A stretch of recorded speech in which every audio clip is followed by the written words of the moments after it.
Well, welcome to Connect Groups once again. So let's just dive right in. This past week, we talked about one of my absolute favorite topics to teach on, and that is we talked about the Holy Spirit and who He is and what He means to our lives.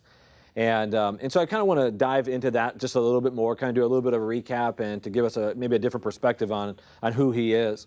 And how I want to do that is give you an example. This past week, we have had, actually this has been going on for many weeks, unfortunately, and I'm just now getting to it, but in my own family, my home, our dryer was doing something weird. It kept catching our clothes and our drawstrings and into the dryer, and it was actually breaking off drawstrings, and it was catching clothes, and it's been annoying, and we actually had this problem at our last house, so I knew what it was. I had to replace this felt strip that was around it.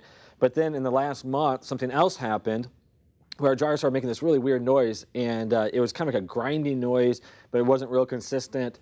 And so I did some research on it because I wanted to figure out what was the problem, and I found out that it was these glide strips that also have to be replaced on it. So once I figured out what the problem was, I did a little bit of research and to see if it was something I could fix, and it was something I could easily fix. And at least the video that I watched made it seem like it would be really easy. And so I ordered the parts, and then they came. And so I watched the video. It was very simple, and I went to do it in my dryer and take it apart to fix this part. And it was way more difficult than I had anticipated because the video was like, take these two screws and pop this off, and you just replace it. But what happened in my dryer for my model is there were screws in the back, there were different types of screws in the front. I had to pry something open from a different side. Then I had to tip it on its side and get two screws from the bottom. I mean, it was way more difficult than the video showed. And I actually figured out I had to use different tools. I had to have different size screwdrivers so I could get my hands in different parts to get it open. And I had to have something to pry this part. But when I had the right tools, I was able then to accomplish the task of fixing it. So once I fixed it, I put it all back together, and I only had a couple extra parts, which for a guy, that's total success. And so those just must have been extra parts, I imagine. And so I put it together, it's running great. And that got me thinking, as I got done with that, I thought, the whole process was, I first had to discover what the problem or task was. I had to figure out what I was aiming for. Then I had to get the proper parts and the proper tools to accomplish that. And then once I had that, I could fix the problem.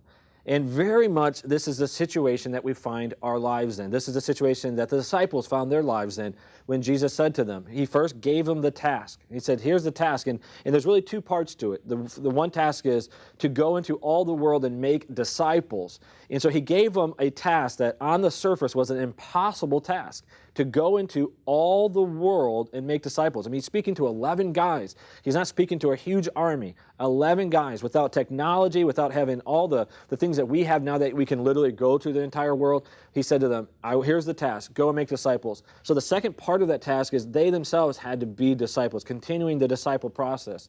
So that's the task. But then he said, I'm not going to leave you alone. I'm going to also give you the tools necessary to accomplish it.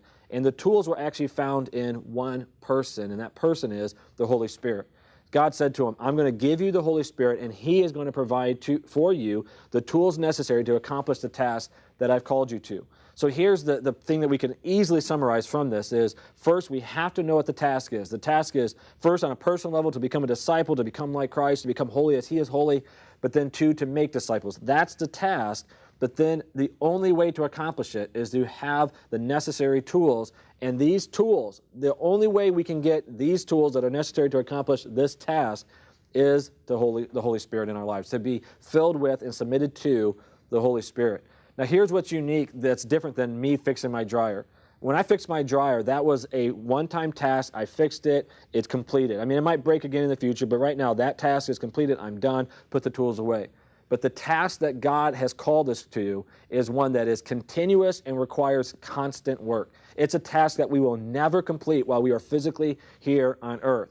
And so that task requires daily work on there, which means we need to use the tools daily, which means we need to submit to and respond to and seek out the Holy Spirit in our lives. So in your life right now, as you think about the calling that God has placed on you, wherever you are, that's your calling. So a calling as a friend, a calling as a boyfriend, girlfriend, a calling as a husband, wife, calling as a parent, calling as a coworker, calling as a member of the church, calling as a person in the community. Whatever your calling is, do you or are you using the necessary tools to accomplish what God has called you to?